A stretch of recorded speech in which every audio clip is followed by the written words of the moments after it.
Newcastle United pick up a fantastic 2-1 win at the weekend against Spurs, which Eddie Howe has called the best performance since he took over as Newcastle manager. The number one Newcastle fan, Richard Keys, believes we should move the club to London. There is a little bit of transfer news to get into, despite the fact that it's October, so we will talk about that as well. And following Miggy's fantastic form of late, it's understood that him and a couple of the other lads have had their own little chuckle about the Jack Grealish comments. Yes guys, how's it going? Welcome back to Toon Tuesdays, your weekly roundup of Newcastle United news. As always, there is plenty to get through. There's been 2 games since the last episode, and we won both of them. So we'll talk about both of them, as well as much more of what has been going on this week. As always, I will ask, I know loads of you guys watch my Toon Tuesdays every week, but still have not hit that big red subscribe button. It is free to do so. It costs you nothing. It helps the channel, and it just means you guys get notified of my videos in the future, and it helps me out. So if you could hit that subscribe button, that would be great. And yeah, let's get into today's news. So as I mentioned, Newcastle have had a fantastic week since I last spoke to you guys. Last Toon Tuesdays, we've played 2 games, and we've won 2 games. We played the first one on Wednesday night against Everton at St James's Park, under the lights. I could not wait for that game, but knew it was going to be a tough one. Everton have been defending far better of late. I didn't think we'd get through easy. We had a lot of shots, but it took an absolute screamer from Miggy to pick up the 1-0 win, 3 points on the board, and that was not the first time he scored that week, as we went down to Spurs on the Sunday. And had you offered me, a point going down to Spurs, I would have taken it. Had you offered me going down there, putting in a good show of ourselves, I could have taken that as well. But we didn't need it. We go down there and pick up 3 points against a very good Spurs side. As I say, Eddie Howe has said he believes that is the best performance we've had since he took over as Newcastle manager. And to be honest, I would struggle to agree. I would struggle to disagree with him. It had everything. There was moments in that game where we were on top, and Wilson scored. Miggy gets a second, and we were totally doing it. We were using the ball, we were spreading it round, we were aggressive. Miggy at one stage would have got that ball and ran past the first player and gone, where's the pass? Not this Miggy. He is in such good form. 5 goals in 5 games, makes it 2. We're going at half time, we'll come back out, we're looking good. Spurs get the goal, Harry Kane scores, and they had the momentum. And that's when we had to be clever and calm and patient, and we rode out that momentum. Botman at the back, he's getting loads of plaudits, and he deserves it. Because honestly, defensively, best defensive record in the league. That second half, we showed exactly why. Bruno, the man who hadn't slept in 2 days because of his new baby boy, he comes in and fantastic. And as I say, that puts Newcastle into 4th place at the time of recording. The first time we've been in 4th place at this time in the season since 2011, which was the season where we finished 5th under Pardew. And it has got quite a few fans quite excited, and I've been excited. I'm absolutely loving it. People now talking about, where can we finish this season? And I totally get it. The players have come out themselves and have said, what they want to achieve this season, and it is, European football. But like Eddie Howe, keeping my feet on the ground. I'm enjoying I'm riding the wave. I'm going with the flow. We're playing good football. We're winning games.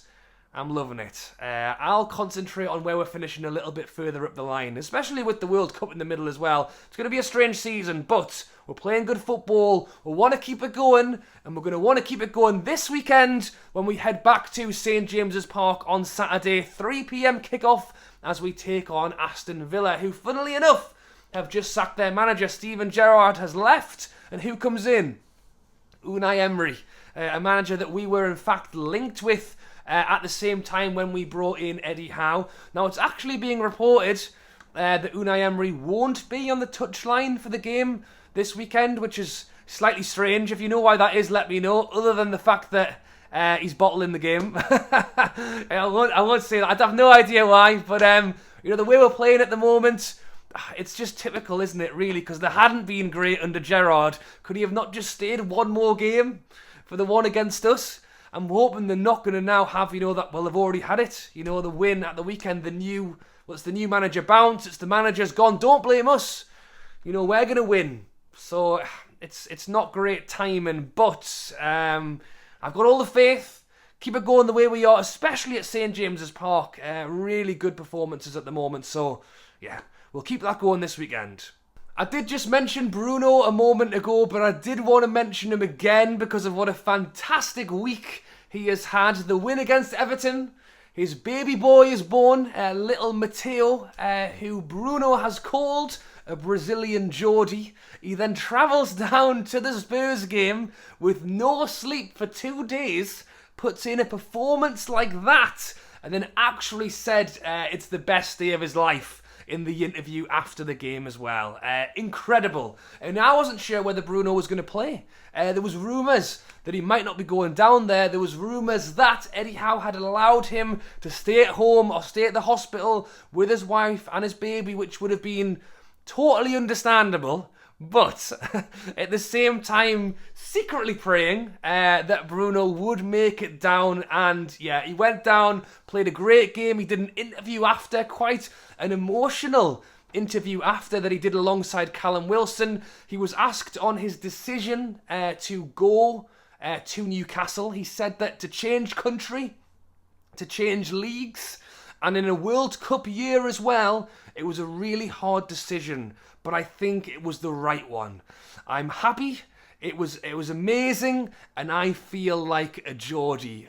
So good to hear. He also went on to kind of say that obviously his baby was born, that he hadn't slept in 2 days, father for the first time, and he said how proud he is, how happy he is. It's the best day of his life, and that he wanted to be with the team. How good is that?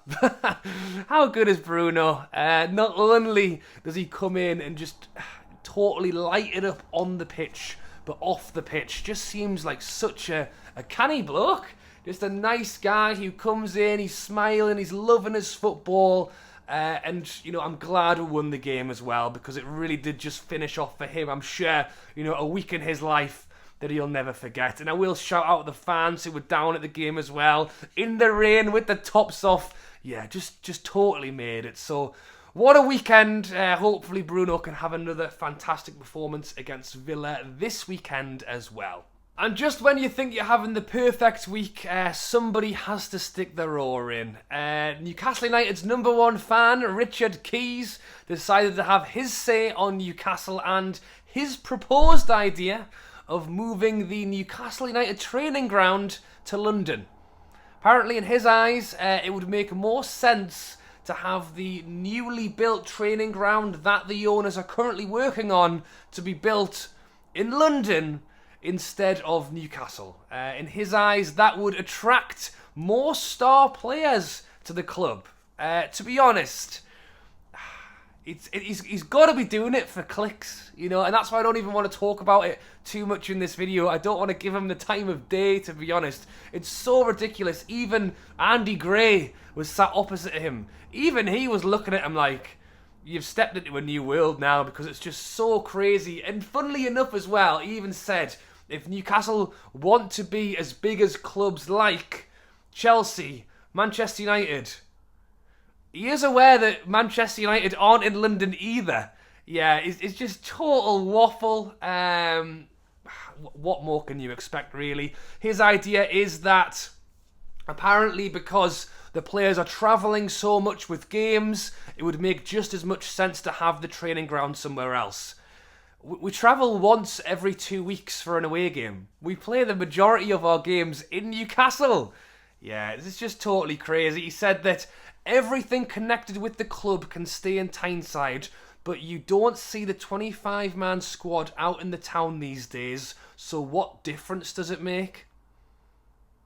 Yeah, it's just absolute madness. And look, London has got its pull. It's the capital city. It's the same for us as it is for a lot of places around the UK. London is the capital, and for some player coming over from a long way away, will see that as an advantage. But Newcastle is a good place to live. There's not many cities you can be that close to the beach as well. Have the coast there. Have a city centre with a fantastic quayside, by the way, and then be 2 minutes away from the countryside. Newcastle is a fantastic place to live. We've seen Bruno come in. We've seen Botman come in. We've seen Trippier come over here. He knows exactly what Newcastle's like. He's from, the north of Manchester. He knows what it was going to be like. He had no problems. He probably could have gone anywhere he wanted. The amount of clubs that would have taken Trippier, he wanted to come to Newcastle. Yeah. Richard Keys is just trying to get his clicks, I'm assuming, and it is very, very frustrating, but I expected nothing less, really, and should it bother me? Probably not, so we'll just leave it at that. A little bit of transfer news now. That's right, despite the fact that it's October, we are being linked with players. This one is quite exciting. It is a young Brazilian lad, Angelo Gabriel. You might recognise his name. It was understood that we were actually in for him in the summer window. He's only 17 years old. He plays over at Santos in Brazil, and according to the Brazilian media, we are putting in a bid for around 25 million for this guy. 17 years old. It's understood that he will be 18 in time for the January window, which will then help with permits and stuff to get him over to the country. Even at the age of 17, I think he's played like 90 plus games for Santos. Obviously, that's where Neymar's come from, so it's exciting. And I don't know too much about this guy. He's had a bit of experience for Brazil as well. He's played under 17s, under 20s. I believe Barcelona are actually interested in this guy as well. So it's good news. I mean, it's another young, upcoming star that I've no doubt Dan Ashworth has got his eye on. And if we can bring him in, that will be top quality. I mean, you talk about bringing players in for the under 20s, under 21s, reserve squads. I mean, this guy sounds like he's got the calibre to walk straight into the first team. Or not the first 11, but for the squads. So it's exciting. As I say, it is October. I mean, it's going to be mad in the World Cup. Every time a player has a good game, I've no doubt Newcastle will be linked to buying him. So it does feel early, but we've got to be prepared. I think we will spend again this January window, and it doesn't surprise me that we are being linked with players, this early on, October. I think this is the way it's going to go for Newcastle generally now. We want to be on the front foot. It's not going to be, there's a week left of the window, shall we bring in Carroll on a free? It's going to be very structured, very set up. Dan Ashworth has come in with pretty much that exact mission to do this all year round. So I have little bits and bobs like this coming out, even at times when it's not a transfer window, is not unexpected. So it's great news, great to hear. Obviously, we'll just wait and hear if any more comes out on that one. If you know any more on this guy, feel free to let me know down below. As I said, my knowledge is quite limited, but from what I can see, he looks like a good player, and there seems to be a few different parties interested. So we'll wait and hear on that one. Now then, Almirón has been on some fantastic form of late. 5 goals and 5. He's got more goals this season than he's had in any other previous season for Newcastle United, despite the fact that we are only a quarter of the way through the season. He had a fantastic pre-season. Everyone was so hyped. He started the season a little bit slow, but for whatever reason, he's turned it on. And he's done it at a good time with, Maxi and Isak being out. He's really stepped in. He's really stepped up. And he's playing like the player we know he can be. I think sometimes, whether it was confidence, and in fairness, Eddie Howe actually said and was asked, why is Almirón playing so much better? And he did say confidence. You look at some of the games where he gets into the box and then turns around. or doesn't hit it first time into the box, and it was always why. He's got the confidence now. We saw it against Spurs. We saw it in the Everton game. The confidence, to just hit that ball across goal, far corner. The Spurs game, running in, Tulleris. wasn't thinking, shall I pass? Goal. How can I score this goal? And it's been so good to watch. And there has been a lot of reports out there basically saying Jack Grealish has got mud on his face now. If you don't remember this, Jack Grealish made some not very nice comments about Almirón, very unprofessional comments to make, to be honest, about somebody who's playing the same game as you are. They're all out there trying to be better, and to put somebody down the way he did with Almirón was very uncalled for. If you can't remember it, by the way, he basically used Almirón's name where he said Riyad Mahrez wasn't playing very well. We should have taken him off sooner. He was playing like Almirón, which was not very nice indeed, and because of that, whenever Almirón has a good game, all of the reports coming out are Jack Grealish has mud on his face, Almirón's showing him who's boss. And as a Newcastle fan, you've got to love it, to be honest. You've got to love a bit of karma sometimes where, somebody isn't very nice and you show them what you can do. It can turn around and haunt you at times, and it's certainly haunting Jack Grealish at the moment. Do I think that Almirón is actually going out there and playing better football to try and prove Jack Grealish wrong? No, absolutely not. Jack Grealish has no bearing, I don't think, on what Almirón's doing right now.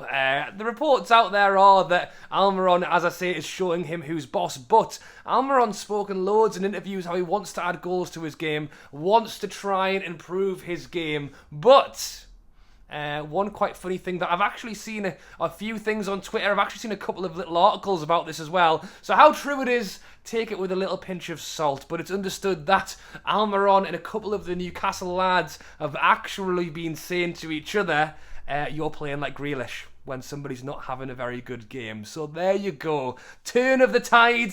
How things come around the way they do. Football is up and down, so who knows? I'm not going to say that Almirón is going to play like this constantly forever, but it has just made a little bit of a laugh of something that, as I say, was not very nice, and everybody loves to see a little bit of karma sometimes. So well done, Almirón, the form that you're in at the moment. And you know what it is? Jack Grealish has taken a beating for this. I don't wish him any bad doing, to be honest. Best of luck to him as well. But, I think he's had his comeuppance for the comments that he made. So let me know your thoughts on that. I did think it was quite funny. Let me know your thoughts on the Grealish comments down below.